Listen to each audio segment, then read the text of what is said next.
de mise en œuvre du programme particulier d'urbanisme secteur Griffintown.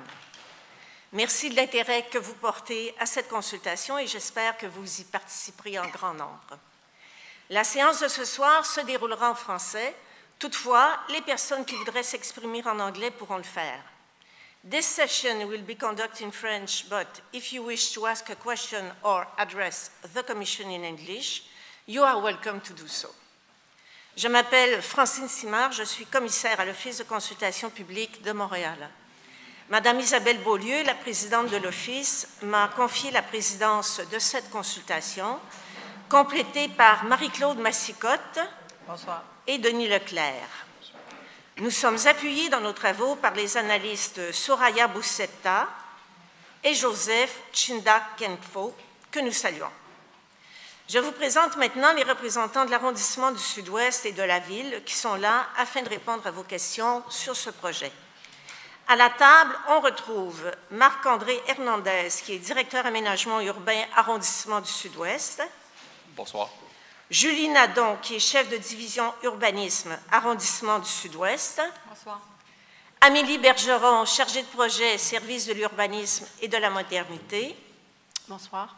Et dans la salle, nous avons Marion Demare, chef de division projet urbain, service de l'urbanisme et de la mobilité, ainsi que désolée, je l'avais répété en plus, Anjali Mishra, chef de section, service des infrastructures et du réseau routier. L'arrondissement et la Ville ont également invité des intervenants de CDPQ Infra, Madame Virginie Cousineau et Madame Isabelle Lachance. Et nous avons également des intervenants du Centre scolaire de Montréal, Monsieur Marc-André Legault et Monsieur Bruno Ferron. Alors, voyons maintenant le déroulement de notre soirée. La séance de ce soir est destinée exclusivement à répondre à vos questions. Ce n'est ni le moment ni la tribune pour exprimer une opinion. Je préciserai dans un instant les modalités pour exprimer une opinion. Vous avez le droit de poser 2 questions, que vous soyez en ligne ou avec nous en personne. Pour ce faire, les personnes de la salle doivent s'inscrire au registre qui se trouve à l'accueil et celles en ligne doivent nous appeler au téléphone et suivre la procédure qui apparaît à l'écran. Nous allons alterner entre les questions provenant de la salle et celles provenant de la tribune téléphonique.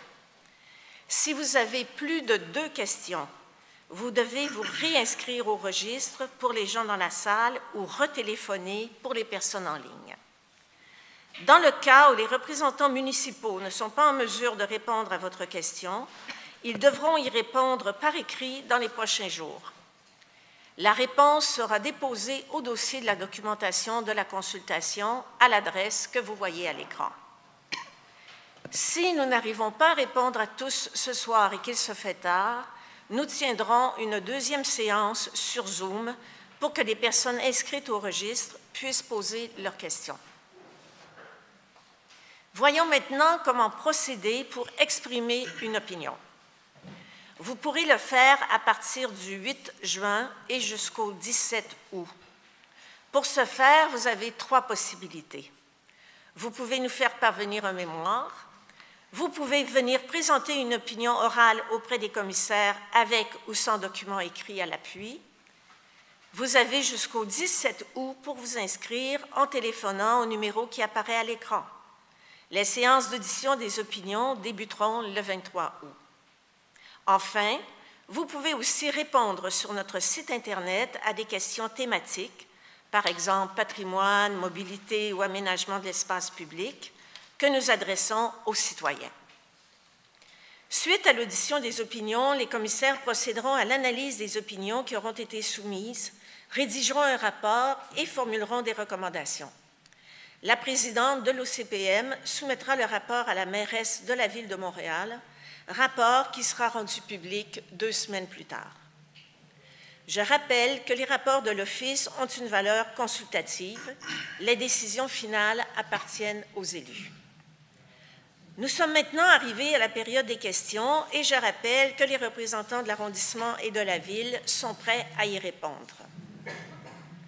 Pour ceux qui nous rejoignent via la tribune téléphonique, vous pouvez dès maintenant nous appeler en composant le 1-438-809-7799 et entrer ensuite le code que vous voyez au bas de l'écran. Vous serez alors connecté à notre ligne téléphonique Zoom. Suivez bien les indications présentement affichées à l'écran et ensuite celles qui vous seront données au téléphone. Merci d'être patient, car si vous êtes nombreux à nous appeler, il se peut que l'attente dure quelques minutes. The phone lines are now open. It is time to give us a call if you would like to ask a question live over the phone. Please call the 1-438-809-7799 and use the code that you see at the bottom of your screen. You will then be connected to our Zoom phone line and please follow the instructions. We ask you to be patient since there might be a lot of people calling at the same time. Thank you. Par ailleurs, point très important, je vous demande de limiter les préambules à ce qui est strictement indispensable pour la compréhension de vos questions. Aussi, je vous rappelle que la limite est de 2 questions par présence au micro ou au téléphone. Finalement, souvenez-vous que nous ne sommes pas ici pour débattre ou pour convaincre et qu'aucune violence verbale n'est acceptable. Si cela devait arriver, les techniciens de la régie fermeront tout simplement le micro. Commençons donc sans plus tarder cette séance de questions-réponses. Madame la Présidente, nous allons débuter avec une question de la salle. Nous inviterions Madame Claudine Jean à vouloir s'avancer au micro pour poser sa question. Bonsoir, Madame.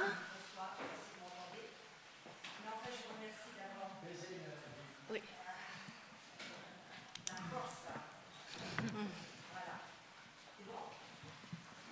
C'est mieux? C'est mieux. D'abord, je vous remercie de pouvoir vous poser 2 questions pour moi. La première et la plus importante pour nous qui vivons dans Griffintown, c'est le REM. Quand on entend le REM dans notre chambre à coucher à 5h30 le matin et le soir à minuit, je ne crois pas que des gens aimeraient y habiter, que nos élus aimeraient y habiter. Je ne comprends pas qu'on n'ait pas cherché ailleurs. On nous avait tous dit, c'est un train électrique qui fait autant de bruit. On l'entend 17 secondes avant qu'il mette son nez devant chez nous. On ne peut plus aller sur notre terrasse, on ne peut plus ouvrir les fenêtres, c'est un enfer. Et ça, en ce moment, il ne passe pas tous les 2 minutes et demie et les 5 minutes. Donc, on a dû de la paix. Et vous vous rendez compte, le matin, 5h30 et toute la journée, 20h sur 24, je pense que ce projet doit être revu, réanalysé, ou changer vos wagons, on a Bombardier, on n'a pas besoin d'aller aux Indes, ou faire quelque chose, un tunnel ou quelque chose. Mais je pense que les gens de Griffintown sont en maudit. Alors, quelle est précisément votre question, Madame? Qu'est-ce que vous pensez faire pour régler ce problème de bruit qui va être de 20h sur 24? D'accord. Alors, Madame Cousineau ou Madame Lachance? Oui, donc, merci beaucoup pour la question, Madame la Présidente. Donc, pour répondre à la question de la citoyenne, en fait, on prend ce dossier-là très à cœur et qui, d'ailleurs, a toute notre attention présentement. On a une équipe interne qui est pluridisciplinaire, qui est dédiée à bien analyser la situation. Donc, dès qu'on a eu, évidemment, la réception de plusieurs plaintes, en fait, on a déployé une campagne de relevés sonores pour bien analyser la situation. On a déjà identifié avec notre équipe pluridisciplinaire différentes... Madame, s'il vous plaît, en cette rédaction, c'est très difficile de vous écouter. Est-ce que maintenant, ça va mieux? Bon, alors, excusez, le micro n'était pas allumé. Donc, je recommence. Alors, merci pour la question. C'est un dossier, la question du bruit généré par le passage du REM qu'on prend très au sérieux, qui présentement requiert toute notre attention. Nous avons une équipe pluridisciplinaire en place au sein de notre équipe, donc des gens de l'ingénierie, de l'environnement, des experts en bruit, notre équipe de relations avec la communauté également.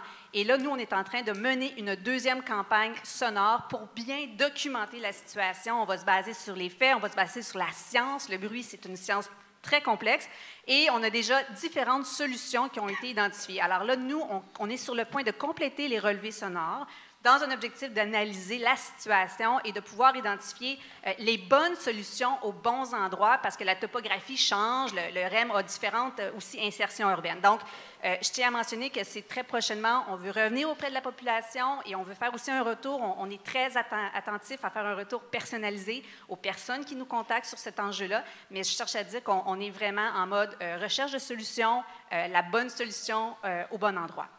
Merci. Madame. Ma deuxième question oui. serait, la ville de Montréal va être écologique, je comprends, mais il faut comprendre aussi qu'il y a des personnes âgées. Et moi, vous ne me voyez pas en vélo à monter pour la rue Sainte-Catherine. Alors, les pistes cyclables, c'est bien beau, mais il faut penser aussi aux personnes âgées, comment on va se déplacer si on ne peut pas garer sa voiture, si on ne peut pas recevoir des amis, tout ça. Ça, c'est un gros problème pour Montréal, je trouve. Parce qu'il y a toujours, sur les vélos, on en parle, les pistes cyclables qui ne respectent pas la plupart du temps. Donc, moi, je suis âgée. Je marche beaucoup, mais je pense à ceux qui ne peuvent pas se déplacer, qui doivent avoir une voiture, qui ne peuvent pas se garer une minute dans notre quartier, parce qu'il y a toujours quelqu'un qui va être derrière pour mettre des contraventions. On fait un parc à chiens, mais on ne fait pas de stationnement. Il en faut pour tout le monde. C'est pour ça que j'aimerais savoir quel est dans le futur, de ne pas nous mettre 2 stationnements, mais de nous en mettre plus, parce qu'il y a des gens qui viennent de l'extérieur et qui aimeraient se garer. Donc, votre question est liée à l'enjeu du stationnement. Du stationnement. Très bien, merci. Monsieur Hernandez? Oui, merci Madame la Présidente. Bonjour Madame Jean. Donc, je vais prendre une portion de votre question et par la suite, Madame Bergeron va prendre la suite. C'est une excellente question, puis je pense qu'effectivement, c'est au cœur des préoccupations qu'on a quand on vit dans un milieu, comment on va se déplacer. Vous avez mentionné peut-être 2 problématiques que j'ai retenues dans votre question. Le premier, c'est toute la question de l'accessibilité universelle, et la deuxième, donc le stationnement des visiteurs. Quand on parle d'accessibilité universelle, il faut aussi penser au déplacement à l'extérieur de l'auto, puis je vais vous expliquer pourquoi on pense que c'est important. Donc, peu importe la personne, les troubles de mobilité, donc quand on a des troubles de mobilité, c'est important d'avoir un équipement, un espace public qui nous permet de nous déplacer correctement. Donc, par le passé, ce que l'on avait dans ce secteur industriel qui était Griffintown, c'était des trottoirs, je veux vous dire, minimalistes.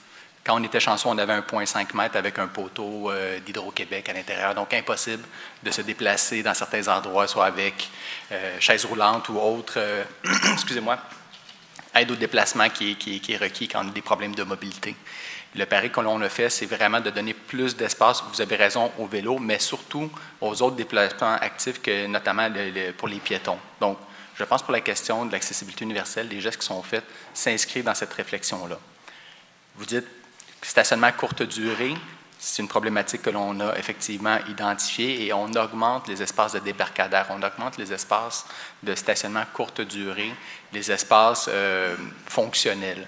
Maintenant, l'espace sur rue est limité. On a quand même une planification qui nous amène à approximativement entre 20 et 30 000 citoyens dans le quartier Griffintown.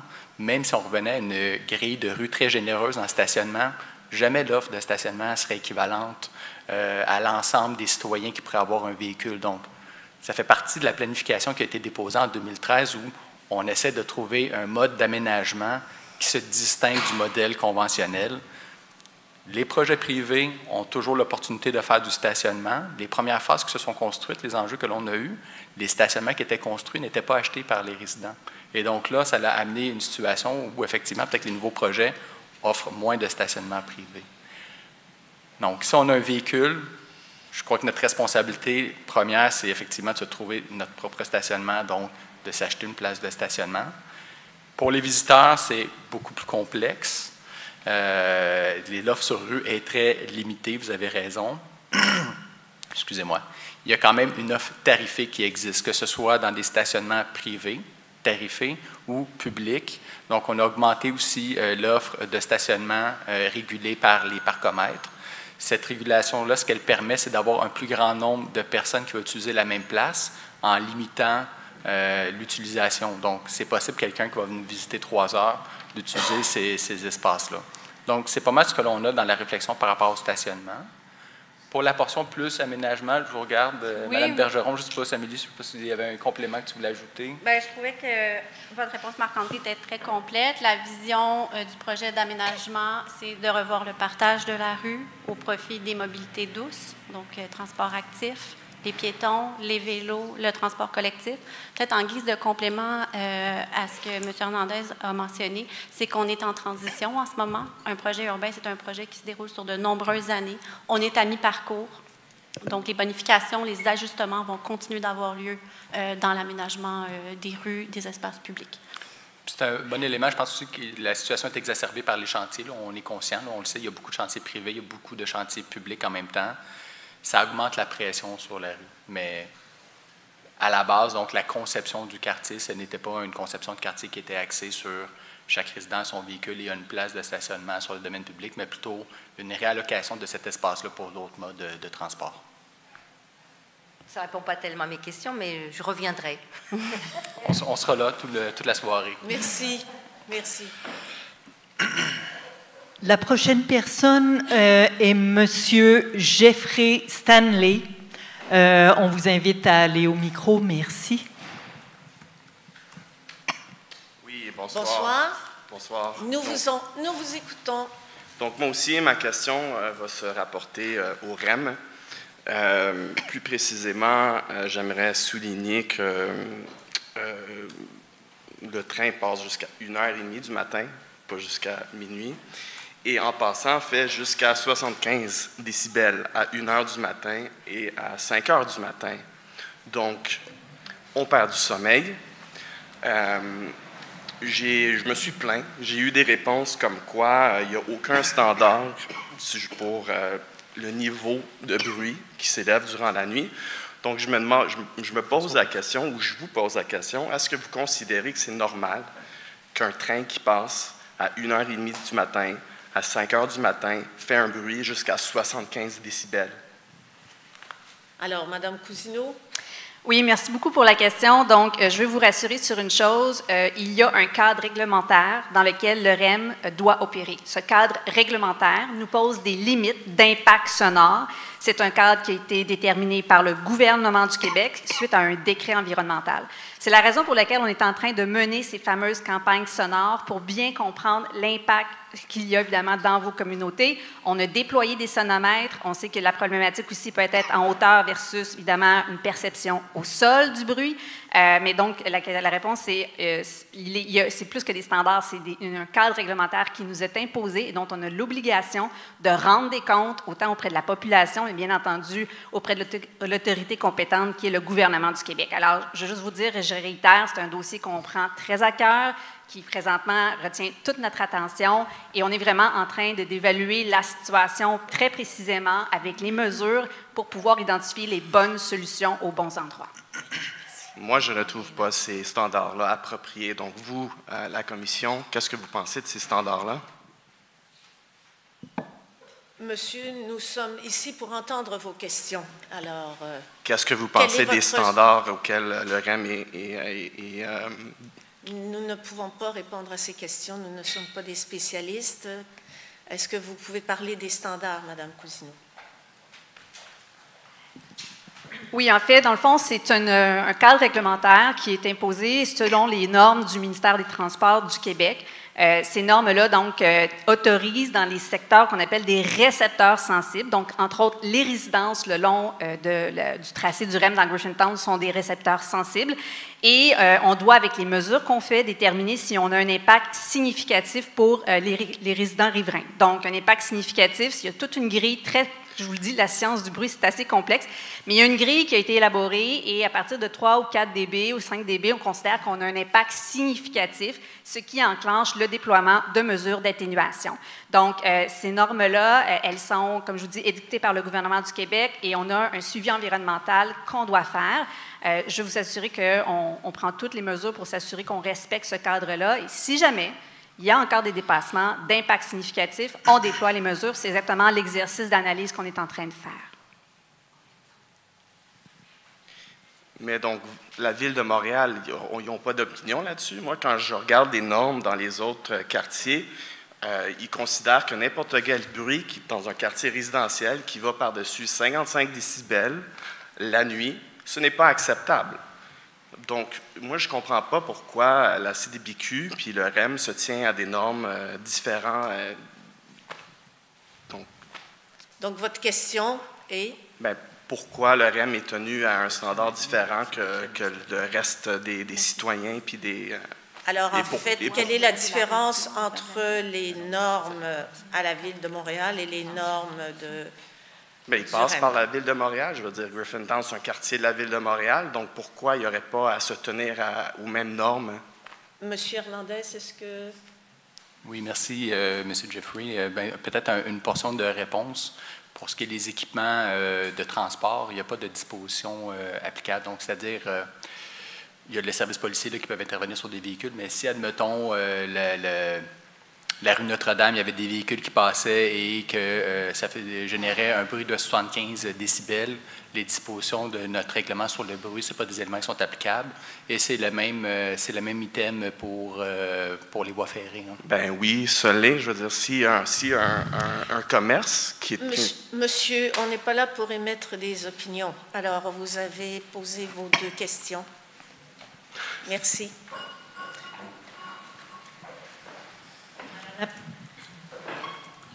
Madame la Présidente, avant de passer à la prochaine question, je demanderai aux personnes qui ont les numéros 4, 5 et 6 de s'approcher près du micro.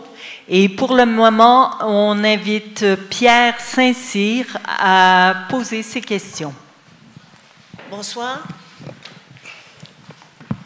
Nous vous écoutons. Bonsoir, Madame la Présidente, Madame Mascotte, Monsieur Leclerc.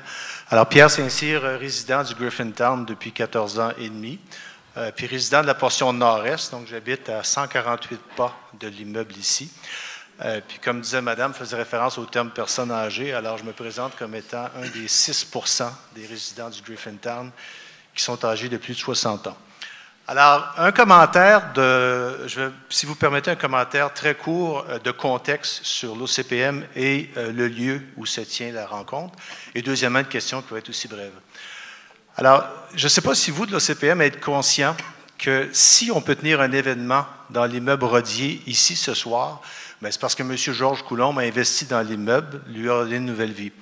Mais c'est surtout parce que vous, l'OCPM, en 2010, dans votre rapport de mars 2010, vous avez recommandé à l'administration municipale de ne pas donner suite à un projet de corridor d'autobus qui aurait entraîné le sectionnement de l'immeuble. La Ville l'avait acheté.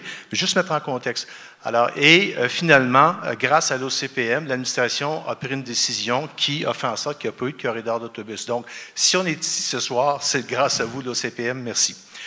La question est assez simple, parce qu'on va déterminer, parce qu'on va, vos travaux, les mémoires, les présentations, les discussions vont mener à des recommandations qui vont conditionner l'avenir du secteur, qui vont modifier des orientations du PPU.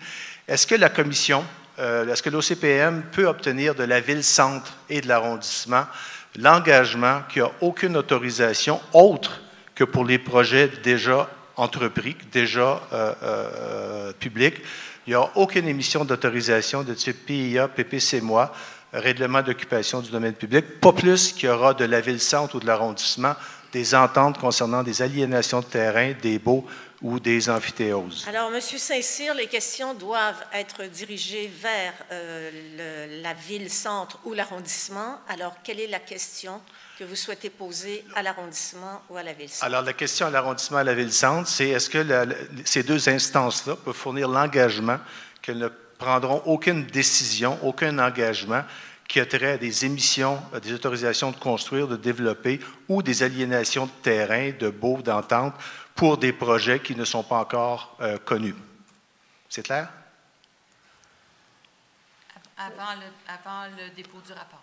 Avant le dépôt du rapport, qui on présume, Madame, sera probablement vers la fin de l'année. Vous me corrigerez. Ce n'est pas déterminé. Bonjour, M. Saint-Cyr. En fait, il s'agit de pouvoir, les instances décisionnelles, donc c'est le conseil d'arrondissement, le conseil municipal, vous comprendrez qu'on ne peut pas s'engager pour les instances décisionnelles autant au niveau de l'arrondissement que de la Ville de Montréal. Maintenant, une fois que ça est dit, on a un grand respect pour le travail qui est en train d'être effectué aujourd'hui. Donc, c'est sûr et certain que tout ce qui se passe aujourd'hui est considéré dans le travail de l'ensemble des employés municipaux qui touchent le développement de propriétés dans Griffintown. Parfait. Fait que j'imagine, ça c'est la réponse de l'arrondissement. J'imagine que la Ville-Centre aurait le même genre de réponse, même si elle n'est pas présente. Mais vous ne pouvez pas vous prononcer pour eux, c'est ça? Tout ce qui est émission de permis ou entente foncière relève plutôt de l'arrondissement. De l'arrondissement. OK, c'est très clair. Merci beaucoup. Merci, M. Saint-Cyr. Madame la Présidente, on voudrait dire aux gens que ceux qui ont plus de 2 questions, une fois qu'ils ont posé leurs 2 questions, peuvent se réinscrire au registre pour les questions suivantes. Nous poursuivons avec Barbara Dressler. She will address the Commission in English.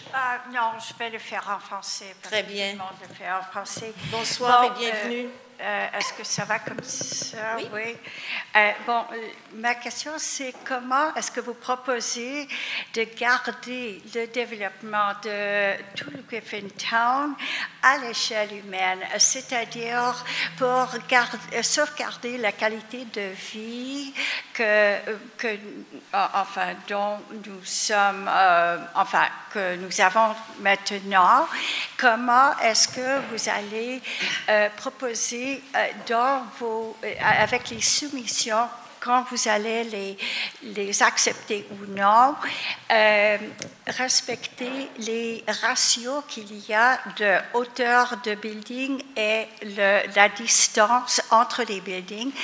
Il y a des ratios qui existent déjà depuis une centaine d'années, comme par exemple à Paris. Le tout Paris, en principe, est à 5 ou 6 étages, et c'est un ratio qui a été déterminé selon les principes du corps humain. Et c'est quelque chose qui est très satisfaisant pour les gens. Et puis tout le monde va à Paris, on adore Paris, tout ça. Est-ce qu'on va aimer le jungle de ciment qui est maintenant sur la rue Beale?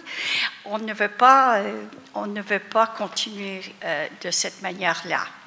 Alors, si je résume votre question, vous demandez comment l'arrondissement, comment définit l'échelle humaine et en fonction des hauteurs et de la densité. Oui, ça? Et puis comment vous allez...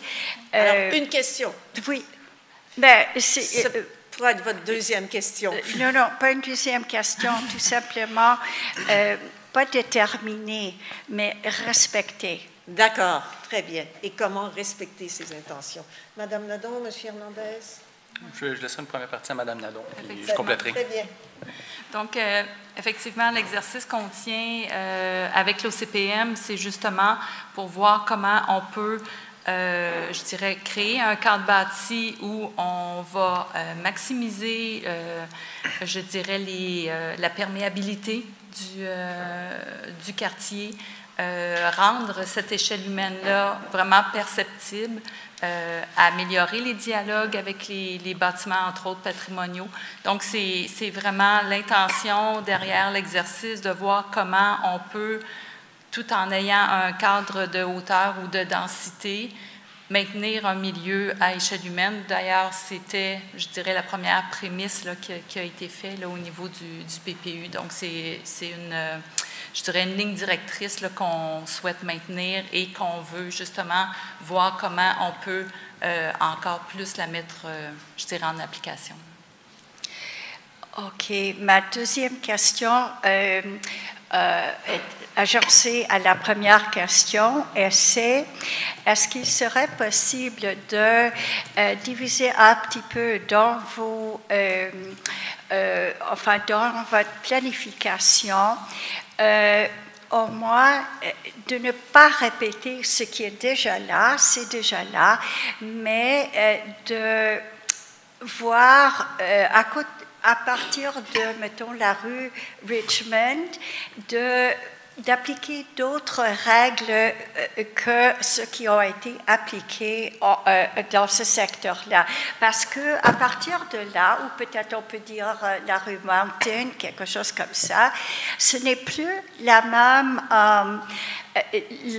même caractère de la ville. C'est pas downtown, c'est un quartier résidentiel. Alors on ne veut pas le caractère qu'on trouve ici. Les gens qui vivent là, c'est pas les gens qui vont choisir de vivre là. Est-ce qu'on peut le qualifier dans une autre politique, pour ainsi dire? Donc, vous parlez de gabarit, de hauteur, oui. modulé en fonction du secteur. Oui. C'est bien résumé? C'est le sens de votre question? Très bien. Je vais me permettre une portion de la réponse. Bonjour, Mme Ressler. Actuellement, dans la planification, ça ressemble déjà à ça. Donc, quand on regarde plus du côté ouest, notamment William, Bassin, on voit qu'on a des bâtiments d'approximativement 10 étages, les bâtiments les plus récemment construits et habités. C'est sûr qu'on n'est pas dans le même type de gabarit. Oups. C'est bon? Bon. Alors, désolé. Petit intermède. Alors, c'est sûr qu'on n'est pas dans le même genre de gabarit ici, plus à l'est du territoire aussi. Bon, vous savez, on est adjacent à notre arrondissement voisin qui est Ville-Marie. On a une autre dynamique de développement ici. Donc, déjà dans la planification qui est actuellement en cours, il y a une grande différence dans les hauteurs et densités entre la portion est du territoire et la portion ouest du territoire. Je me permettrai un complément, si vous me permettez, Madame la Présidente, en lien avec votre première question à l'échelle humaine. Puis c'est un peu ce qu'on mettait sur la table, un peu dans le document de présentation qu'on a soumis à l'OCPM. L'idée, ce n'est pas de revoir l'ensemble de la planification qu'il y a dans le PPU, mais on a la même sensibilité que ce que vous avez exprimé, comment on peut mieux construire. Donc, atteindre les mêmes objectifs de densité qui avaient été établis en 2013. Quand je parle de densité, donc le même nombre d'unités. On a quand même une crise du logement. On veut quand même pouvoir fournir des logements aux résidents montréalais. Mais comment on pourrait adopter des formes, des aménagements qui nous rapprocheraient plus de cette fameuse échelle urbaine qu'on chasse tous? On pense qu'en modulant les hauteurs, donc de jouer dans la forme des bâtiments, avoir peut-être des hauteurs plus faibles, donc des basilaires, ou de travailler des hauteurs pour que la perception humaine de notre cadre bâti environnant. Les 6 étages, c'est le... Donc, M. Gelt, notamment. Donc, avoir une échelle donc, un peu plus réduite quand on se promène sur le domaine public, ce que l'on perçoit. Puis peut-être avoir des hauteurs un peu plus grandes en arrière ou plus fines qui permettraient d'atteindre ces objectifs de réalisation de logement, mais avec des formes peut-être plus intéressantes quand on se déplace dans le quartier. OK, merci. Merci. Alors, on invite Philippe Régis à poser ses questions. Bonsoir. Bonsoir. Nous vous écoutons. Bonsoir à tous. Philippe Régis. J'aimerais dans un premier temps vous poser une question au sujet du parc à chiens Galerie. Donc, j'aimerais savoir si les élus de Griffintown peuvent être diligents et se mobiliser pour faire une remise à niveau du parc à chiens Galerie en prenant en charge formellement ses besoins préliminaires recensés. Donc, on parle ici, bien entendu, d'un redimensionnement du parc et de ses sections, de nouvelles clôtures plus sécuritaires, un resurfaçage du sol. Actuellement, il y a plusieurs trous, c'est dangereux. Un ajout de caméras de sécurité, un ajout de modules de jeu et un meilleur éclairage. Donc, il y a plusieurs exemples, notamment le parc pilote qui est beaucoup plus à jour, donc qui demande beaucoup plus d'innovation. Donc, c'est ma première question.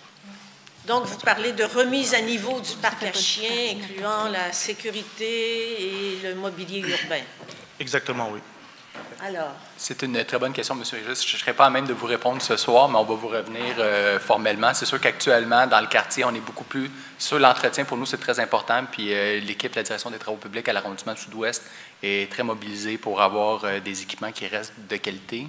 Maintenant, on est beaucoup aussi orienté dans la réalisation de nouveaux parcs, notamment avec nos collègues du service de l'urbanisme et de la mobilité. Donc, on prend en note, puis on vous reviendra formellement sur cette question. Je vais regarder à l'arrondissement si on avait des éléments, et avec nos collègues, si on avait des éléments prévus pour ce parc à chiens. Excellent. Donc la réponse, je vous rappelle que la réponse sera sur le site de la consultation. Très bien, merci. Donc, ma deuxième question est plus d'un ordre sécuritaire. Toujours au niveau des parcs à chiens, mon chiot s'est fait attaquer au parc à chiens le 28 avril dernier. Donc, j'ai dû faire des démarches auprès de la ville, contacter le 311. Ils nous ont pris en charge. J'ai apprécié beaucoup le support qu'on nous a offert pour nous sécuriser dans cette dynamique. Étant un citoyen vivant en face du parc à chiens Ollier, c'est une situation qui m'inquiète énormément. Donc, j'aimerais savoir si Griffintown pourrait rehausser la sensibilisation ou mettre en place des mesures pour accroître la sécurité au niveau des parcs à chiens de l'ensemble de Griffintown, mais précisément aussi celui du parc Galerie. Donc, que ce soit par des formations lors de l'obtention des permis, par la présence plus prononcée des inspecteurs. Donc, on peut être innovant, on n'a pas besoin d'attendre après les autres pour embarquer ou faire des éléments plus rigoureux au niveau de notre sécurité, au niveau de notre chiot. Donc, c'est ça la question. Donc, est-ce que c'est possible de rehausser le niveau de sécurité, que ce soit sur le canal, au parc à chiens? L'autre jour, je faisais mon jogging avec mon chiot. Un chien sans laisse est venu nous voir. Donc, tous ces éléments qui peuvent être... Moi, je suis assez jeune, donc j'ai vécu l'événement d'une façon particulière, mais si c'était une personne beaucoup plus âgée, elle aurait pu être encore plus traumatisée par rapport à l'événement. Voilà. Donc, votre question, c'est comment est-ce que l'arrondissement pense à renforcer les mesures de sécurité? Oui, exactement, oui. Envers les animaux?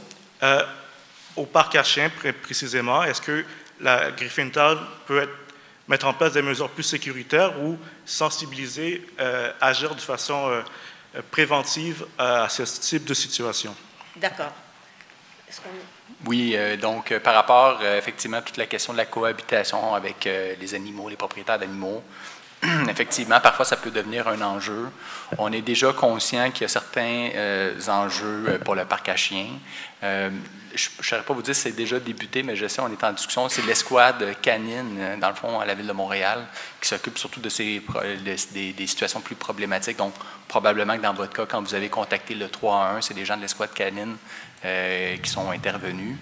On est en train de regarder, effectivement, je pense que vous avez déjà les bonnes pistes de solutions. Là, on est au même endroit que vous. Donc, les questions de sensibilisation, on pense que c'est beaucoup dans l'information de la sensibilisation qu'on est capable de changer les comportements. Donc, oui, il y a des éléments qui sont prévus pour le parc à chiens dans ce sens-là, avec l'escouade canine. Merci. Merci. Madame la Présidente, nous allons maintenant prendre un appel de la tribune téléphonique. Nous invitons Dallas Vert à bien vouloir poser sa question. Bonsoir. Est-ce que le micro est ouvert? Non, Monsieur Vert, peut-être faire étoile 6 pour ouvrir votre micro.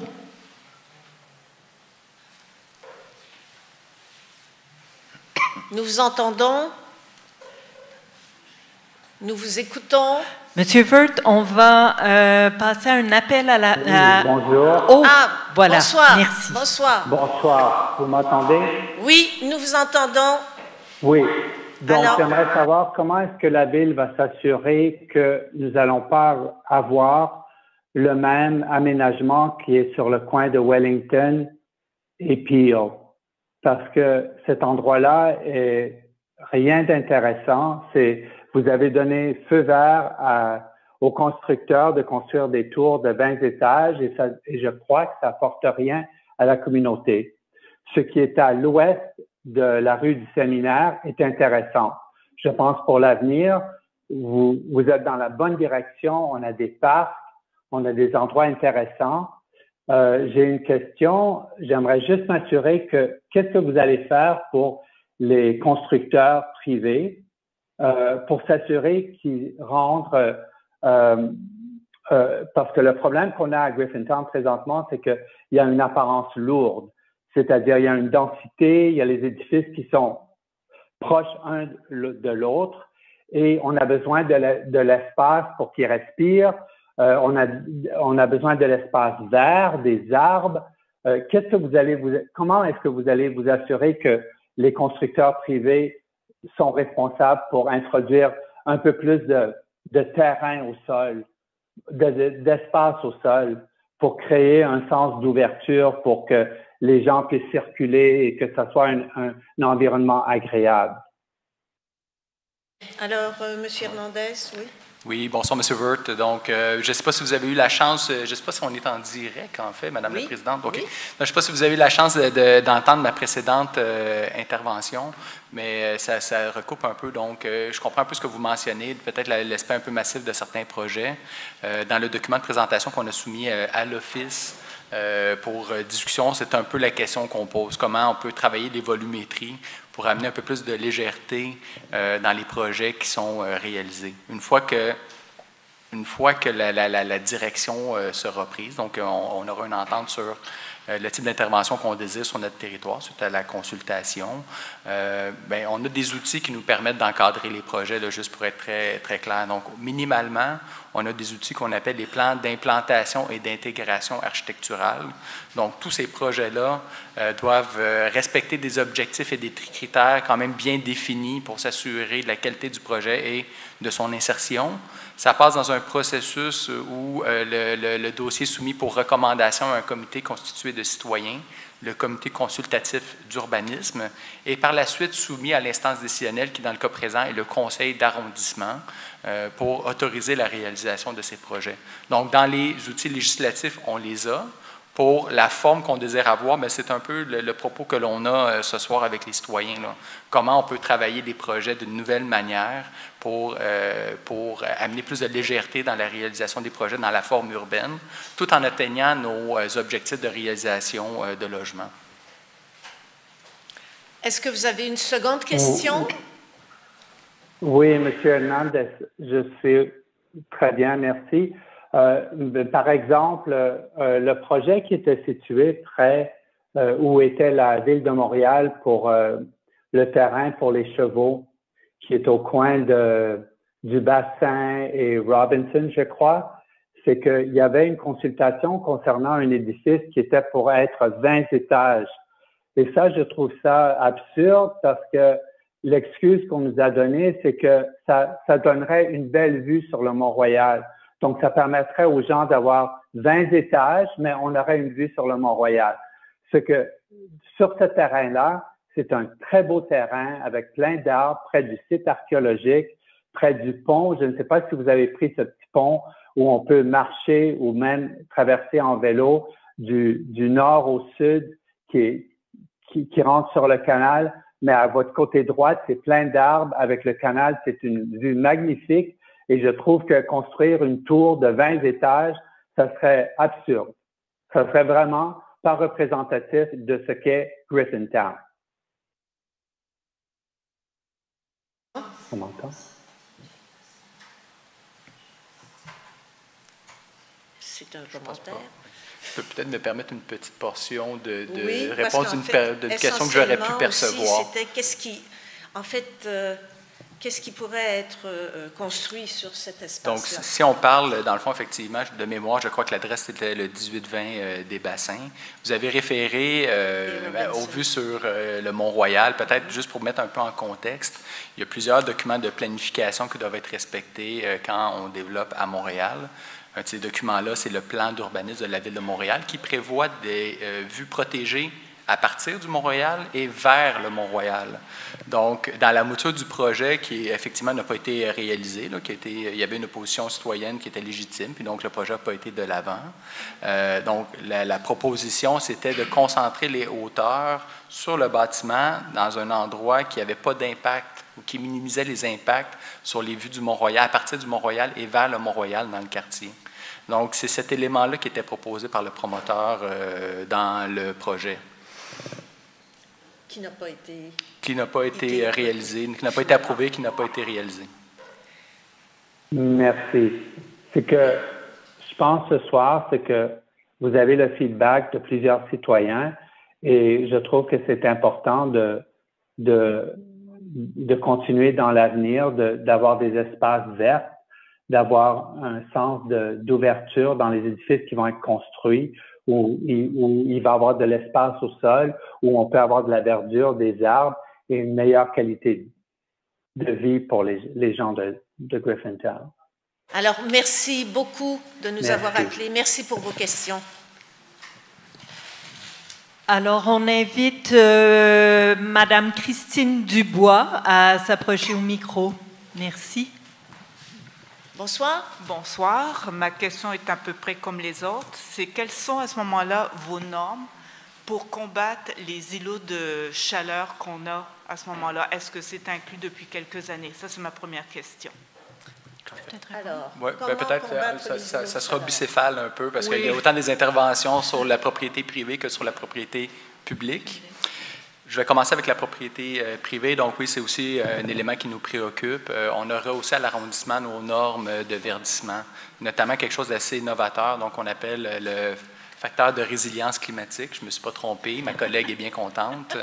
Où, dans le fond, on a des exigences quand même précises en termes de canopée, de couvert végétal. Donc, à l'arrondissement, la transition écologique, ça nous tient à cœur dans toutes nos actions. Donc, on a rehaussé ces exigences. Donc, ça, c'est une portion de la réponse. On est capable de répondre à cet élément-là par l'aménagement de toits verts, par en dégageant au sol ce qu'on va dire de la pleine terre. Donc, il y a sans contrainte en dessous pour pouvoir planter des arbres avec un moyen et un fort déploiement.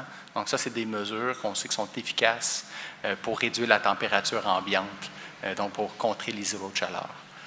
L'autre portion, c'est souvent le même genre de stratégie, mais qui s'applique différemment, c'est sur le domaine public. Et à ce moment-là, je laisserai la parole à ma collègue, Mme Bergeron. Oui, merci pour votre question. Peut-être un rappel, la vision du quartier, c'est de transformer un quartier industriel en milieu de vie, un milieu de vie qui est habité, durable et densément construit. Donc, on entend le mot durable. Comment est-ce que ça se traduit dans le domaine public? Il y a plusieurs éléments. À l'échelle de la rue, on conçoit la rue comme un espace public et non seulement comme un espace de transit. Donc, comment est-ce que ça se concrétise réellement sur le terrain? On revoit le partage de l'emprise où on accorde une plus grande importance aux trottoirs. On élargit les trottoirs pour justement permettre de plus grandes fosses de plantation, davantage de végétalisation, permettre de rafraîchir davantage la rue. En parallèle, on a aussi l'aménagement de nombreux parcs qui vont permettre de déminéraliser beaucoup l'espace également et de planter des arbres. Donc, je vous dirais que c'est vraiment les deux axes au niveau du domaine public qui vont permettre d'atteindre les objectifs dont vous mentionnez. Merci.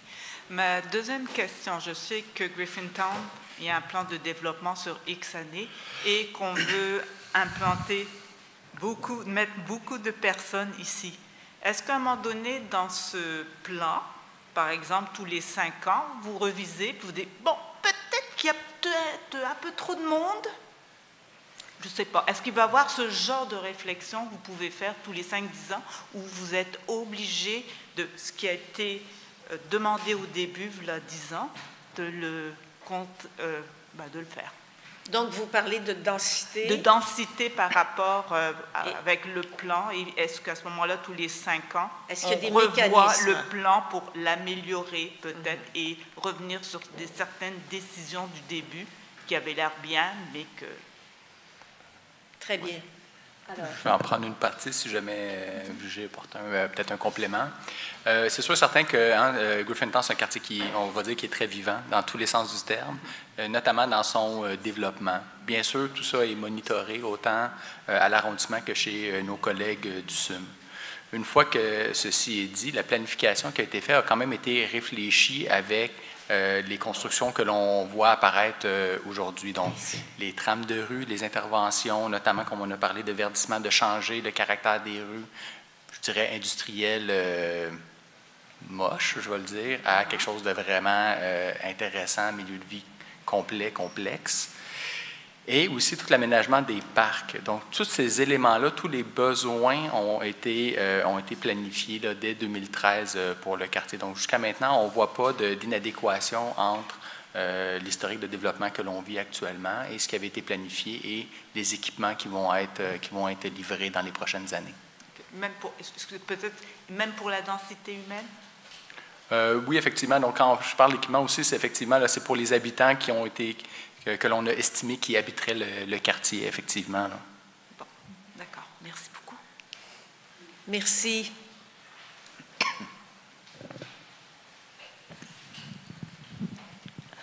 On invite Bettina Shore à s'avancer au micro, s'il vous plaît.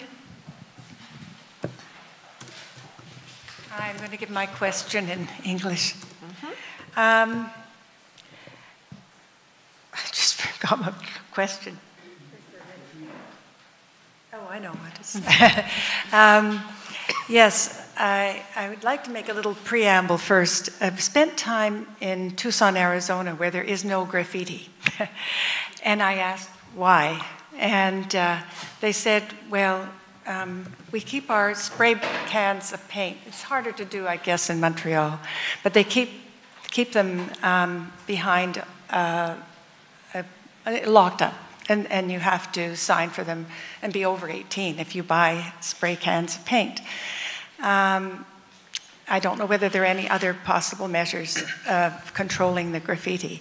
In Tucson, there are 40 beautiful wall murals, and there are some lovely murals in Montreal, and that's fine. But I think the graffiti is really unfortunate, and I don't know if there are any measures that are being taken to control it. Thank you. Est-ce que je peux répondre en français pour le bénéfice de la commission? Tout à fait. Okay. Tout à fait. Bonjour, bonsoir, Madame Shore. Si vous me permettez, je vais répondre en français. J'espère que vous êtes à même de me comprendre pour l'ensemble des personnes qui sont présentes. Parfait. Effectivement, le problème de graffiti, c'est un problème qui n'est pas juste à Griffintown. Là. On connaît bien cet enjeu-là à Montréal. Ça fait de nombreuses années qu'on fait des actions pour contrer, mais aussi améliorer la situation des graffitis. Donc, dans les actions que l'on a, si vous voyez des enjeux de graffiti, vous pouvez toujours contacter le 311, qui est le service général de la ville. On a un service pour nettoyer les murs. Donc, ça, c'est une des premières actions. La deuxième, bien sûr, c'est un peu dommage, mais il y a tous les services policiers qui agissent sur ces questions-là quand il y a des situations où ils entrevoient.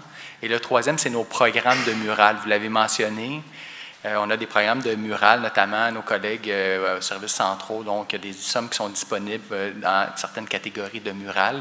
Le but de ces murales-là, c'est quoi? C'est bien sûr d'embellir la ville, mais aussi souvent, ça va être d'utiliser des endroits qu'on le sait qui sont propices au graffiti.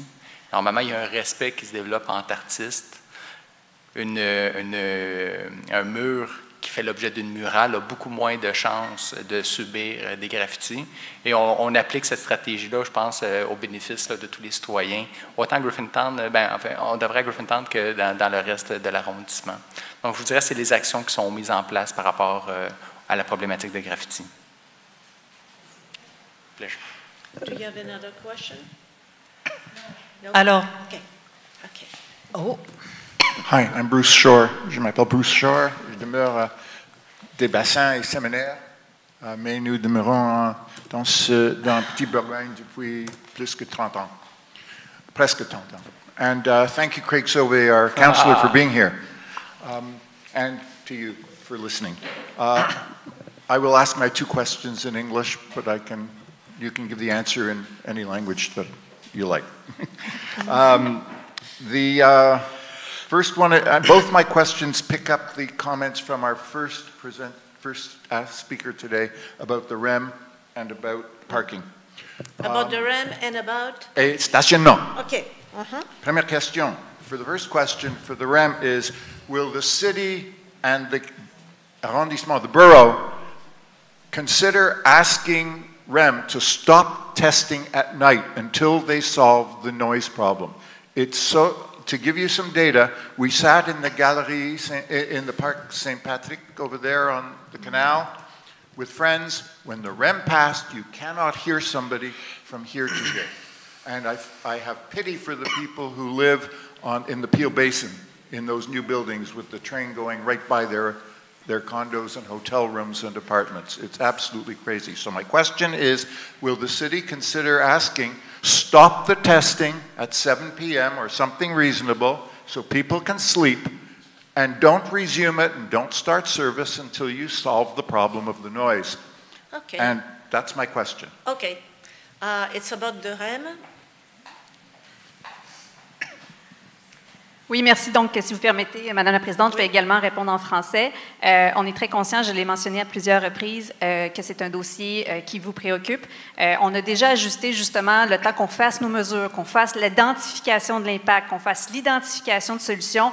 On a déjà ajusté la fréquence de nos passages pendant la période de test, justement dans les périodes plus sensibles, donc très tôt le matin et jusqu'à tard le soir. C'est certain, on a plus espacé les passages pour minimiser les impacts, le temps qu'on identifie selon les mesures, les résultats qu'on aura très prochainement, les solutions à déployer. Donc, on a déjà fait une partie de répondre à cette préoccupation-là. Je ne sais pas si la Bible... Est-ce que l'arrondissement pourrait demander au REM d'arrêter?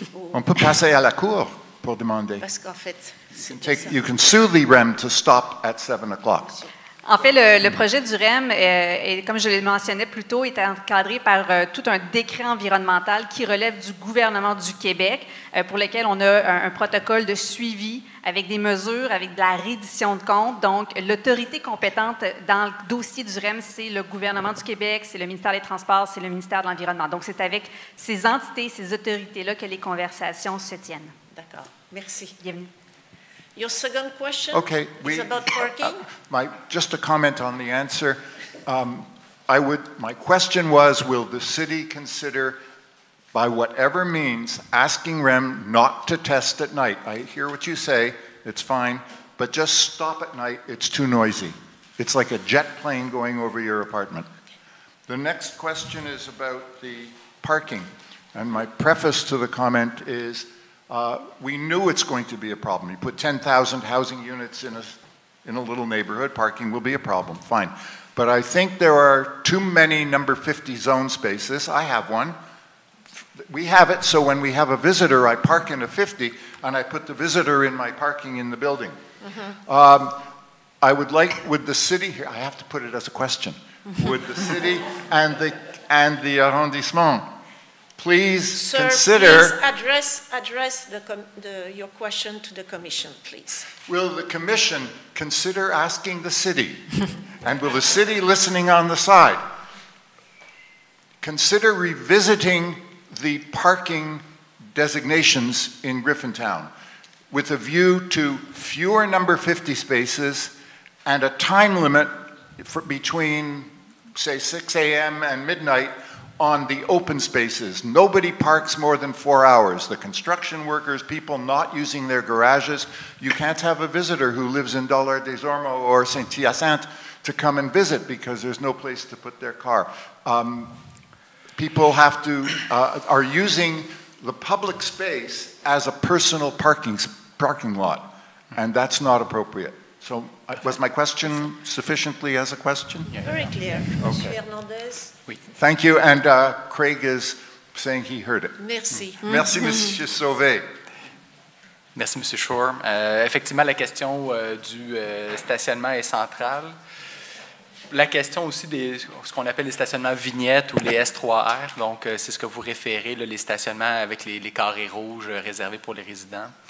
Comme vous l'avez mentionné, le constat est là. Il n'y a pas assez de stationnement sur rue. Il n'y en aura jamais assez, mais peu importe ce qu'on peut faire pour l'ensemble des résidents et des utilisateurs de véhicules dans Griffintown.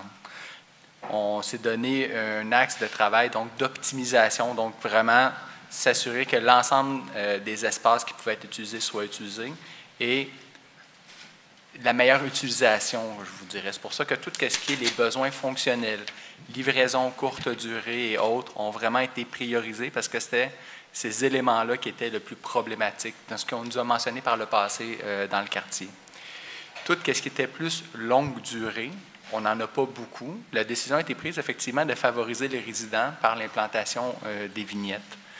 Le constat que l'on a, c'est que si ces espaces-là n'étaient pas des espaces de vignettes, il n'y aurait pas plus d'espace au sens où ces espaces-là seraient utilisés, seraient toujours utilisés.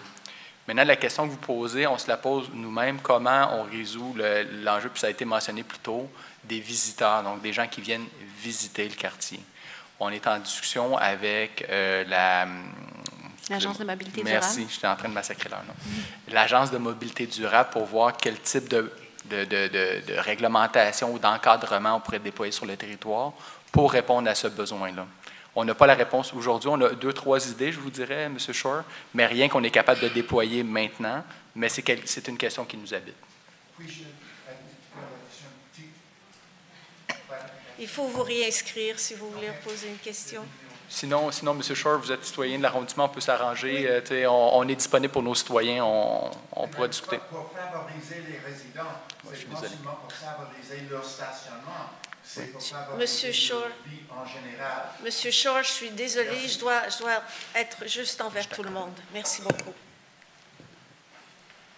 On passe maintenant à la tribune téléphonique, Madame la Présidente. On invite Monsieur Sébastien Gottschalk à bien vouloir poser ses questions.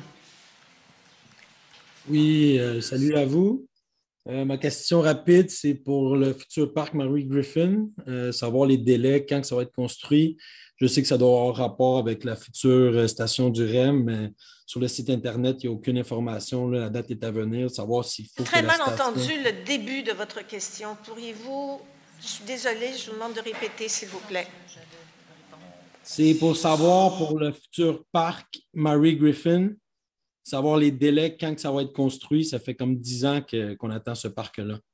D'accord. Alors... Je vais... Merci pour votre question qui est très légitime. En fait, le parc Mary Griffin est actuellement occupé par CTPQ, donc en lien avec la mobilisation pour leur chantier. Et le site est toujours occupé. Donc, en ce moment, on n'est pas en mesure d'avancer un échéancier pour l'aménagement de ce parc.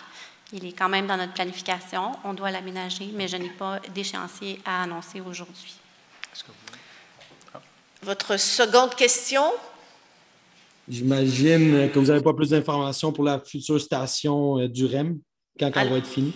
Alors, nous avons Mme Cousineau qui va répondre à votre question. Oui, donc merci pour la question, Madame la Présidente. Donc, c'est une station qui est planifiée. C'est une station dont la réalisation est quand même très complexe. Hein. C'est une station qui se situe sur le viaduc et qui doit être construite dans un contexte où le REM va être en opération. Donc, les techniques de construction doivent être vraiment analysées pour qu'on n'ait aucun impact sur les opérations tant du REM qu'évidemment des autres exploitants ferroviaires qui passent sur le viaduc sud. Bien sûr, il y a aussi toutes sortes de contraintes techniques. Il y a le système de caténaire, donc d'alimentation électrique. Donc, c'est une station complète. On est en train de mener des études de constructibilité, justement pour bien définir les méthodes, qui vont être terminées donc d'ici la fin de cette année. C'est à ce moment-là qu'on aura, dans le fond, une vue sur les prochaines étapes.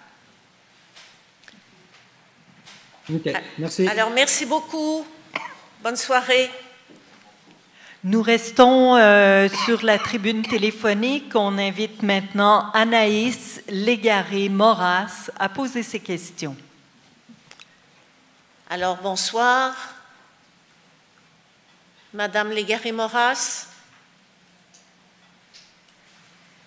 On vous demanderait, Madame Légaré-Moras, de presser l'étoile et le 6 pour ouvrir votre micro. Est-ce que vous m'entendez? Alors, nous vous entendons. Nous vous écoutons, Madame Légaré-Moras. Bonsoir. Donc, je vous appelle de la part des Amis de la montagne qui protègent le Mont-Royal. Donc, ma question porte naturellement sur les hauteurs. Le document que vous avez présenté mentionne à de nombreuses reprises la recherche de formes urbaines plus dynamiques pour éviter d'avoir des structures au sol des bâtiments qui sont lourds et écrasants. Donc, on envisage des plus grandes hauteurs. Il y a quelques mentions de la protection des vues vers le Mont-Royal et depuis le Mont-Royal. M. Hernandez l'a mentionné aussi. Ma question est, est-ce que avec cette recherche de formes urbaines plus dynamiques, vous vous attendez à perdre des vues vers le Mont-Royal ou depuis le Mont-Royal dans les prochaines années avec les projets qui seront construits? Alors... Oui, la protection des vues sur le Mont-Royal. Merci, Mme Légaré-Moras. Donc, notre hypothèse, c'est que non, il ne devrait pas y avoir d'incidence. Comme je pense que vous le comprenez bien, puis je l'avais mentionné, il y a des dispositions au plan d'urbanisme qu'on se doit de respecter. Donc, ce qui est discuté dans le cadre de la commission de l'Office, mais pas en péril ou ne vient pas contester les dispositions qui sont applicables sur la protection des vues à partir du Mont-Royal ou du Mont-Royal vers le Mont-Royal. Donc, nous, notre prétention, c'est qu'il ne devrait pas y avoir d'impact sur les vues protégées du Mont-Royal. Vous avez une seconde question? Non, c'était ma seule question. Merci. Merci beaucoup. Merci, bonne soirée. Bonsoir. Au revoir. On invite Janine José à poser ses questions, s'il vous plaît.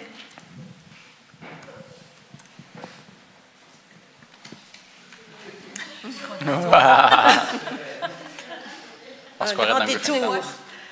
Bonsoir. Bonsoir. Tout d'abord, c'était pour... j'avais lu un article en 2019 concernant un projet qui s'appelait provisoirement Convergence Griffintown. Un bâtiment qui devrait se construire au 204 rue Young. 204 rue Young. Si on passe devant cette rue-là, ce bâtiment-là, c'est encore les vieux bâtiments. Est-ce qu'on sait ce qui c'est en développement? Est-ce que c'était déplacé? Est-ce que c'était complètement annulé, ce projet-là? Ça va être Madame Nadon. Alors, qu'en est-il de ce projet? Oui, Madame Nadon. Donc, c'est ça, le 204 rue Young, en fait, c'est la contribution en logement social qui est liée avec l'entente la première entente de développement de Vimco pour les premières phases. Et donc, il est toujours consacré pour du logement social. On visait une réalisation d'environ 275 unités sur ce site. Ceci dit, actuellement, bon, il y a des usages transitoires là, qui ont été permis. C'est la Ville qui détient la propriété. Donc, lorsqu'il y aura la possibilité et les fonds, on ne se cachera pas que la réalisation de logements sociaux est plus difficile et plus longue ces années-ci. Donc, il est toujours promis et consacré là, au futur pour l'implantation d'unités de logements sociaux. Mais pour faire un suivi du développement ou quand ça va se réaliser, ça, il n'y a pas un site que je peux aller Malheureusement, on n'a pas d'échéancier. Parfait, merci. Merci beaucoup. Avant de passer à la prochaine question, nous désirons vous aviser que le registre fermera dans 15 minutes, donc à 20h15, 20, à 20h20. On est d'accord. Alors, donc la prochaine question. La présidente, oui, merci. J'allais trop rapidement, désolée. On invite Martine Savard à bien vouloir s'avancer au micro. Merci. Bonsoir. Bonsoir. Moi, enfin, je me pose des questions sur certaines zones de la périphérie de Griffintown. En fait, il y a 3 secteurs que je m'interroge dessus. Donc, le premier secteur, je ne sais pas si ça fait l'objet de 1 ou 3 questions, mais enfin. Le premier secteur, c'est le secteur, je ne sais pas si c'est le parc qu'on appelle le parc Mary Griffin. C'est l'endroit où il y a un bâtiment qui a servi de toilette publique, d'une architecture un peu plutôt intéressante, là, qui est une valeur patrimoniale.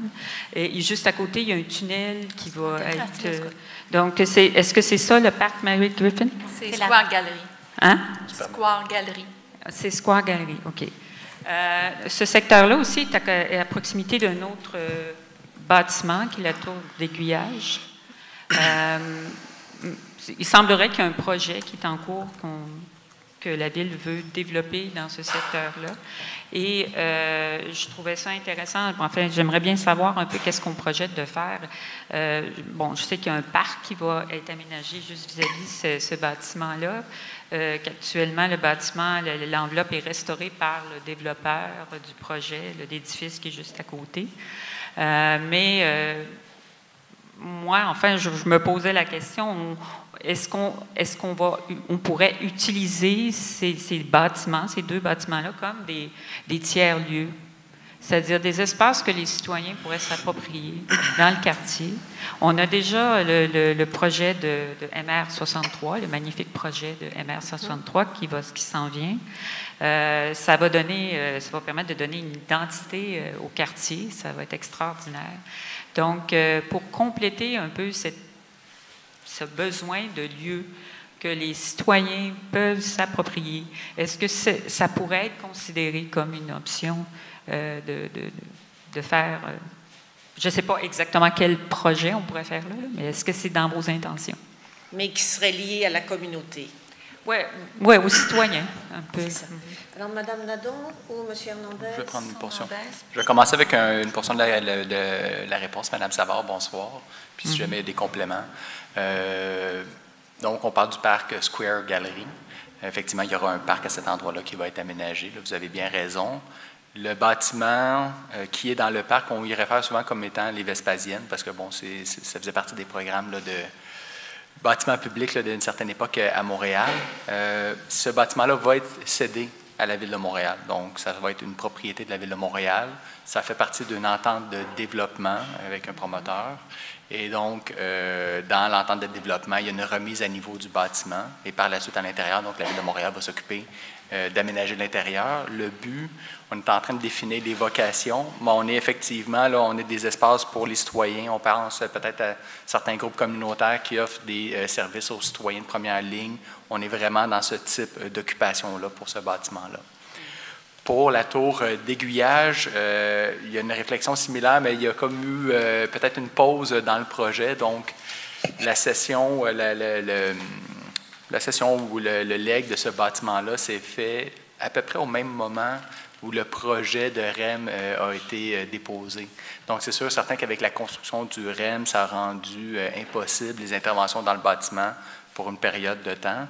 On réactive actuellement le dossier d'analyse, donc de l'état du bâtiment. Et encore une fois, on est dans une situation où, oui, c'est un bâtiment qui est propriété de la Ville et oui, on veut avoir des espaces de rencontre, on va avoir des espaces qui vont desservir la communauté de Griffintown. En fait, ce secteur-là est particulièrement intéressant parce que ça regorge énormément de potentiel. C'est à la bordure d'un futur secteur qui va se développer, le secteur Bridge Bonaventure. Et il y a le pont qui peut pivoter aussi, qui pourrait servir de voie piétonne. Donc, c'est un petit projet qui pourrait être très, très, très, très intéressant comme point de repère pour le quartier. Donc, c'était ma première question. Est-ce que vous avez une seconde question? Oui, oui.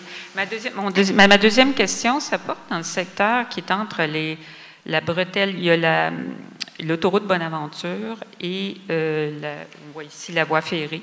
Il y a un secteur qui est entre ces deux jambes-là. Le secteur, je crois que ça fait partie du plan de développement de Griffintown, qui mène aussi vers les bassins Peel. Ça ressemble à un no man's land là, dans ce coin-là. C'est en dessous, il y a une partie en dessous de l'autoroute. C'est pas très... enfin, qu'est-ce qu'on projette de faire dans ce secteur-là? Il me semble que c'est un secteur qui, encore là, regorge de beaucoup de potentiel de développement. On peut faire des choses intéressantes dans ce secteur-là, originales aussi.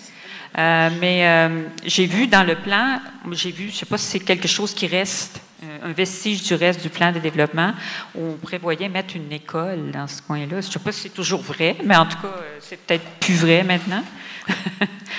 Est-ce que je peux poser une question? Je ne suis pas certaine d'avoir bien saisi le secteur dont vous faites mention. Pouvez-vous juste repréciser le secteur oui, géographique? Il y a l'autoroute Bonaventure, puis il y a aussi la voie ferrée. Ça fait comme une jambe qui s'ouvre là, vers les bassins Peel.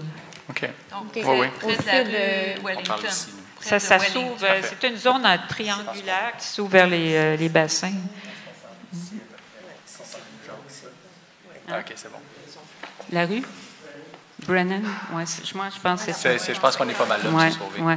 Alors, M. Hernandez? Oui, mais je vais commencer, puis parce qu'on est beaucoup dans les interventions peut-être sur le domaine public. Oui. C'est une bonne question. Il y a des bâtiments, pour ce qui est d'un équipement scolaire, je ne pense pas que c'est dans les cartons entre l'autoroute et la voie ferrée.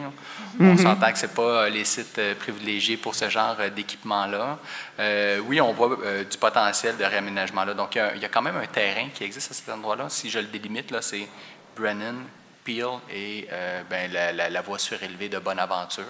Ça, c'est une propriété privée. Il y a deux propriétaires de cet équipement, de cet immeuble-là. Et dans un horizon à définir, on pense qu'il y aura un projet immobilier à cet endroit-là. si on se rapproche un peu sous la voie ferrée, parce que c'est un peu ce que vous mentionniez, à moi que Il y a je me trompe. sous l'autoroute Bonaventure, c'est un espace qui est couvert. Sous l'autoroute Bonaventure, si je ne me trompe pas, dans l'axe de Peel qui devient de la commune, on a un parc avec des équipements ah oui, c'est vrai. De gymnastique. De mise en forme, merci. C'est ça. De mise en forme, donc il y a déjà cette occupation-là.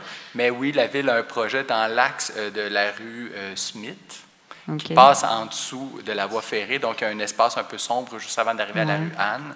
Oui, c'est dans les cartons de réaménager cet espace-là pour le redonner aux citoyens dans une forme plus intéressante. Oui, parce que c'est sûr, c'est un défi de construire dans ces secteurs-là, proches des autoroutes. Là. Parfois, il faut faire preuve de créativité, si on peut dire.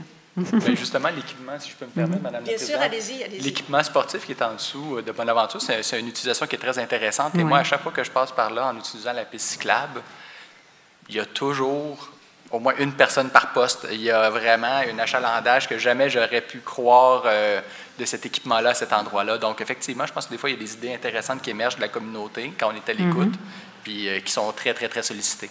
Il y a certains pays qui ont trouvé des façons de designer des aménagements sous les autoroutes comme ça. Là. Il y a toutes sortes d'idées originales qui existent, qui ont été faites partout dans le monde. Donc, peut-être c'est un sujet à réflexion. Merci, Madame Savard. Merci. Nous passons donc à la tribune téléphonique et on invite Elisabeth McElton à bien vouloir ouvrir son micro et nous poser ses questions. Bonsoir. Bonsoir, Madame. Est-ce que vous pouvez ouvrir votre micro, Madame McElton? Vous faites étoile 6. M'entendez-vous? Oui, maintenant oui. Alors, nous vous... Fantastique. Merci. Merci. Ma première question, c'est concernant le REM, comme beaucoup de personnes. Tantôt, la dame, j'oublie son nom, je m'excuse, mentionnait que beaucoup est à l'étude, les solutions qui pourraient être déployées, les sonomètres, tout ça. Est-ce qu'au moment qu'on se parle en ce moment, est-ce que le REM a déjà au moins décidé que des correctifs sont nécessaires ou est-ce qu'il y a une possibilité aujourd'hui même que la conclusion soit statu quo, pas besoin de changer quoi que ce soit?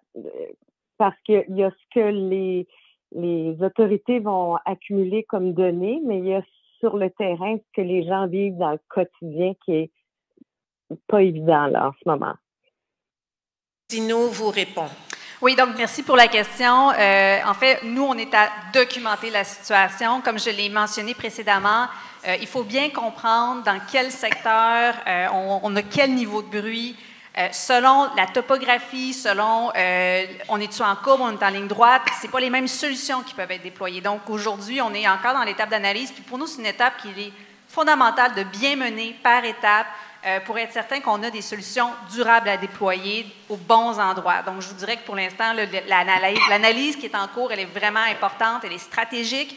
Et comme je pense que aussi je l'ai souligné, là, c'est un enjeu, on comprend la préoccupation qui émerge avec l'arrivée du REM. Et je pense qu'on y répond de manière très proactive avec l'ensemble des efforts qui sont déployés par nos équipes techniques pour documenter la situation et identifier des solutions. En fait, j'irai plus loin. Est-ce que le statu quo est possible? Puisque c'était le sens de la question de Madame. Bien, écoutez, c'est certain que nous, on doit s'assurer, on doit mesurer la situation. Donc là, c'est certain qu'on comprend que c'est dérangeant. Qu'est-ce qu'on peut faire? On est en train de le regarder. Aujourd'hui, je ne peux pas aller plus loin dans ma réponse parce qu'on a besoin des faits scientifiques. Et donc, je vous dirais que l'engagement qu'on prend, c'est vraiment d'être proactif et de répondre et de trouver des solutions. D'accord. Vous avez une seconde question? Oui. La deuxième, c'est concernant la politique de verdissement, tous les arbres qui ont été plantés depuis. Moi, je suis là depuis 2018, puis j'ai vu tout l'effort qui a été déployé pour verdir. Malheureusement, les promoteurs qui agissent pas mal en sauvage face à tous ces beaux arbres-là. Il y a énormément d'arbres qui ont été arrachés, coupés, brisés. La rue Wellington, entre Peel et la montagne, il y a une rangée complète, un bloc complet d'arbres. On voit les troncs sont encore au niveau de la rue. Ça a tout été arraché. Est-ce que, à un moment donné, il serait possible que la ville tienne les promoteurs responsables des dégâts, puis que peut-être même quand un promoteur reçoit le go pour faire une construction, qu'il soit obligé de bonifier en contrepartie pour tous les dégâts qui vont causer de construction, de bonifier l'espace vert public, pas juste sur le projet qu'ils offrent aux futurs résidents, mais aussi le long des trottoirs, parce que c'est vraiment dommage de voir des arbres qui maturaient bien carrément arrachés. Donc, l'impact des constructions, des nouvelles constructions sur le verdissement et sur les arbres récemment plantés. Oui. Donc, c'est comme, pour la belle politique qui est honorable, une fois les arbres plantés, ils se font tellement malmenés que ça l'annule le potentiel de ces arbres-là, dans le fond. Bien. Oui, bonsoir, Mme McCalton. Donc, je répondrai à votre question en deux étapes. La première, peut-être, la stratégie de la ville. C'est pour ça, des fois, qu'on a ce qu'on appelle les rues temporaires. Là. Donc, on a un rythme de changement, de remplacement des infrastructures qui est quand même élevé dans Griffintown. Et quand vient le temps de finir le chantier, on évalue, ou même dans la planification, on évalue est-ce qu'il y a des risques qu'il y ait un projet immobilier adjacent à court, moyen terme. Si la réponse est oui, dans une proportion quand même élevée, on va finir la rue et les aménagements du domaine public temporairement pour éviter les situations que vous dépeignez. D'autre part, dans les outils que l'on a quand on autorise les projets immobiliers, il y a ce que l'on appelle les permis d'excavation aux abords du domaine public. Donc, on est très proche du domaine public. Et dans ces contextes-là, on exige des dépôts pour s'assurer que tout dommage au domaine public puisse être corrigé aux frais du promoteur et de l'entrepreneur qui a effectué les travaux. Merci. Merci, madame. Merci. Madame la Présidente, nous désirons vous aviser que personne ne s'est inscrit depuis les 15 dernières minutes. D'accord. Il est maintenant 20h21 et les registres de la salle et de la tribune téléphonique sont maintenant fermés. Il nous reste une question de la salle. Et donc, j'appellerai Monsieur Philippe Lamarre à bien vouloir poser ces questions. Alors, bonsoir. Bonsoir à tous. Je peux peut-être le monter un peu. Il est plus loin que la moyenne. OK. Nous sommes dans un contexte de pénurie de logements à l'échelle de Montréal. Les logements de Griffintown sont de plus en plus chers et difficiles d'accès, ce qui touche particulièrement les étudiants et les jeunes travailleurs. Les règlements actuels de hauteur et de densité limitent le nombre de logements qui seront disponibles dans le quartier. Est-ce qu'on s'oriente vers une modification du règlement de densité afin d'augmenter le nombre de logements futurs dans Griffintown? Donc, est-ce qu'il y aura plus de logements dans Griffintown? Oui, c'est ça, pour garder le quartier abordable. Bien. Bonsoir, M. Lamarre. Donc, peut-être dans un premier temps, effectivement, la question de l'abordabilité, donc on parle des logements abordables, logements sociaux sont au cœur des préoccupations de l'arrondissement et de la Ville de Montréal. Par le passé, de la manière qu'on répondait à cette question-là, c'était avec des stratégies locales. Donc, quand on avait des projets dérogatoires, on demandait aux demandeurs, aux promoteurs, de contribuer à nos efforts de réalisation de logement social. Ces stratégies-là nous ont donné certains terrains qui nous ont permis de réaliser des logements sociaux dans le quartier Griffintown. Maintenant, la Ville a adopté un projet qu'on appelle entre nous le RMM, le Règlement sur la métropole mixte, qui ont peut-être que vous connaissez déjà très bien, donc qui ont des seuils minimales à exiger. On va parler de 20 de logements sociaux, 20 de logements abordables et 20 de logements familiaux. Donc, je vais répondre à votre question, ne vous inquiétez pas. Moi aussi, je suis désolé, Madame la Présidente, je prends l'habitude des préambules. Oui. Donc, dans ce contexte-là, la question qui est posée, elle est ouverte. Si les citoyens nous interpellent nous disant qu'on croit qu'il y a plus de logements encore qui devraient être réalisés dans Griffintown, ça va faire partie, j'ai l'impression, du rapport de l'Office. C'est des éléments qu'on prend en considération. Ce qui a été déposé comme document préliminaire, donc de discussion avec les citoyens à la commission, ce n'est pas cet élément-là qui est entrevu. Mais on laisse, dans le fond, on doit une grande confiance dans l'exercice de la commission, donc on va attendre avec plaisir les recommandations de la commission sur ces questions. Vous mettez une pression. Bien, vous avez une seconde question? Oui, ben c'est une question qui suit. Dans l'éventualité où on déciderait de changer le nombre de logements qu'on veut à Griffintown, comment est-ce qu'on ferait comme l'équilibre entre l'opinion de la population à Griffintown, qui semble être réticente à vouloir plus de logements, et les besoins de l'agglomération at large, où il en manque, franchement? Je ne sais pas si j'ai une vraie bonne réponse pour vous ce soir. Je pense que c'est une question comme tout enjeu social qui est difficile à répondre. Donc,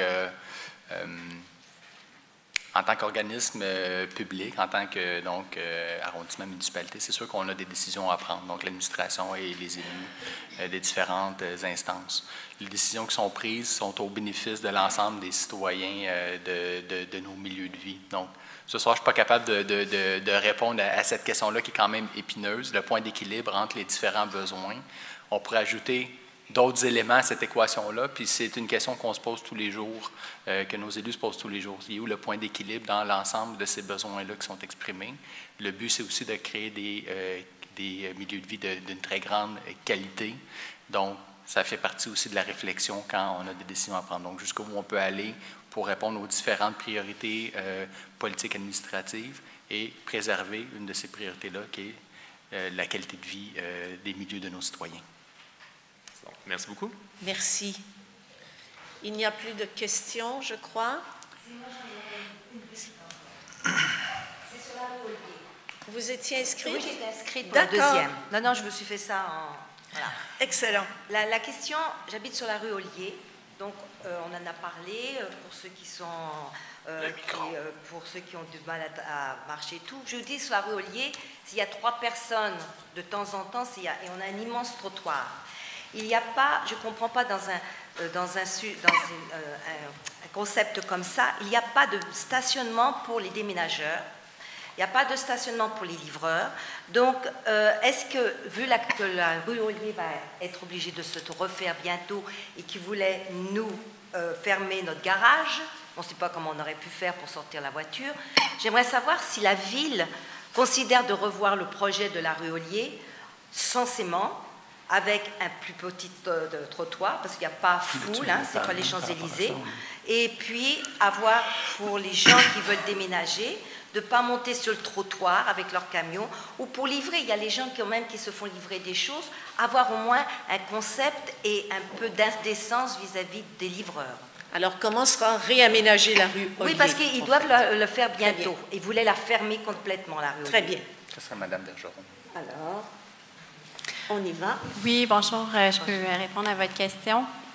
Le concept de la rue Ollier qui vous a été présenté est vraiment conforme à la vision d'aménagement. Donc, encore une fois, c'est de rééquilibrer le domaine public, d'accorder plus de place au corridor piétonnier, de faire en sorte que ça soit sécuritaire et de faire en sorte que ça soit davantage verdi. Donc, pour le moment, il n'est pas prévu de revoir le partage de la rue Ollier. Mais vous devez la refaire, parce que c'est ce qu'on nous a dit. Effectivement, elle sera en travaux prochainement. Voilà. Est-ce que les élus pourraient une fois, au lieu de rester dans les bureaux et nous faire venir s'asseoir sur la rue Ollier pendant une journée et compter les gens qui fonctionnent? C'est bien beau, c'est de la théorie que vous avez, mais pas de la pratique. On a besoin de la pratique. Madame, c'est un commentaire. D'accord, mais c'est une période de questions ici. Très bien. C'est très bien noté. Merci, Madame Bergeron.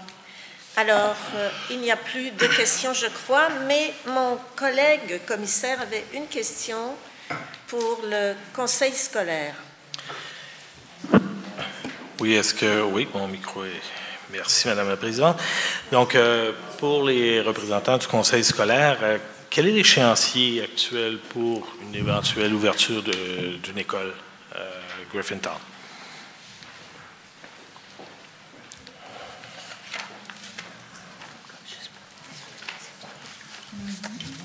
Oui, bonsoir. Bonsoir, Monsieur le Commissaire. Pour vous répondre, je vais commencer à aller un peu en arrière. Donc, en 2022, le centre de service scolaire était toujours en recherche de terrain pour compléter son besoin scolaire dans le secteur qui est de 24 classes. Donc, avec le projet de loi 40, il y a eu des mesures transitoires dans lesquelles le ministre s'est prévalu de son droit pour émettre une ordonnance à la ville-centre pour céder un terrain pour répondre aux besoins de 24 classes. À ce moment-là, la ville-centre a consulté le Centre de service scolaire de Montréal par rapport à un site qu'elle a ensuite proposé au ministère de l'Éducation en vertu de l'ordonnance. Et présentement, le ministère de l'Éducation analyse cette proposition et des discussions sont à venir entre la Ville-Centre, le ministère de l'Éducation, le MAMACH, le ministère, le ministère des Affaires municipales et de l'Habitation et le Centre de service scolaire de Montréal. Donc, une fois que ceci est dit, donc c'est difficile d'établir un échéancier tant qu'il n'y aura pas un acte de cession de terrain ou, disons, avoir une promesse de cession de terrain à la satisfaction du ministre. Donc, sinon, pour établir l'échéancier d'une école, normalement, lorsque un projet est annoncé par le ministre, une entente, dans le fond, c'est une... j'essaie de retrouver le terme, là, mais il y a une entente qui est faite entre le ministère de l'Éducation et le Centre de service scolaire pour réaliser un projet avec l'aide financière qui est annoncée dans un délai de 3 ans. Donc, à la base, on a un délai de 3 ans qui nous est octroyé pour la réalisation de l'école. Par contre, il faut prendre en considération qu'avec l'inflation qu'on a présentement et les coûts de travaux, un projet scolaire qui approcherait le seuil de 50 millions de dollars pourrait devenir un projet majeur. Donc, assujetti à la directive des projets majeurs qui nécessite des approbations du Conseil des ministres via un dossier d'opportunité, un dossier d'affaires, comme les grands projets majeurs d'hôpitaux et d'autoroutes, et ainsi de suite. Donc est-ce que je peux comprendre qu'il n'y a pas d'horizon pour l'instant? Non.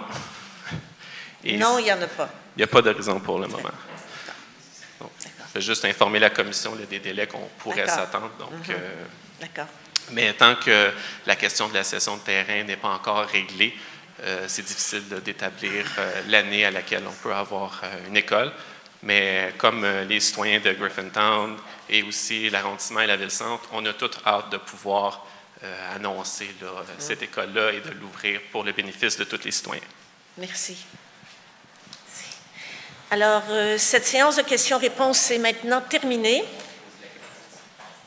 Je remercie le représentant de l'arrondissement et de la ville et vous souligne que les informations communiquées ce soir sont déjà disponibles sur notre site ou en voie de l'être.